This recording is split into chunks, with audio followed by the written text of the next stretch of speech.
Leidžiamės beveik 3 km aukšte esančiame kaimelėje visai netoli Goro provincijos sostinės Čakčarano. Čia atidaroma rajono mergaičių mokykla, statyta už Lietuvos ir kitų NATO sąjungininkų lėšas.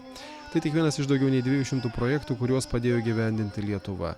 Kartu su pagrindinėmis donorėmis valstybėmis, Japonija ir Jungtinėmis valstijomis, Goro provincijoje investuota mažiausiai 100 milijonų litų. Per Gorą mes parodėm savo gebėjimus, kad galim padėti, kada to labai reikia. Kita vertus, mes patys įsiugdėme savo įgūdžius, tiek civiliai mūsų žmonės, kurie dirbo, tiek kariai, kurie turėjo rimtų kovinių susirėmimų ir aplinkos.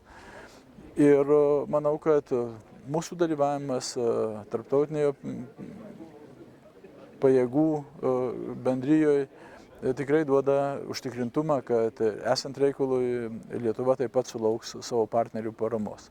Ypač daug pokyčių Čakčarane. Čia atidaryta mokykla, rekonstruota ligoninė, atsirado modernus oro uostas, vaikų namai, net moterų bendrabutis.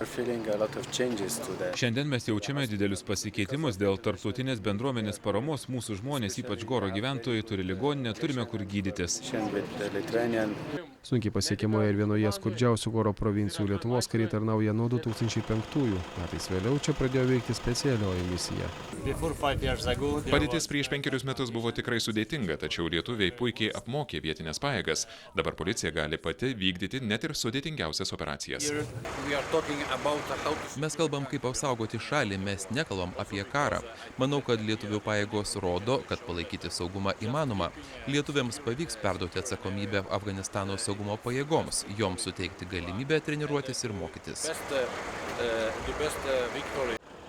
Šiuo metu Goro sostinėje Čakčarane misiją atlieka jau 16 provincijos atkūrimo grupė. Netrukus ją pakeisinti paskutinė imsis sudėtingos užduoties bazės uždarymo. Tiesa, Lietuva apmokiusi vietinius dirbti su įranga, bazę planuoja perduoti Afganistano pajėgoms.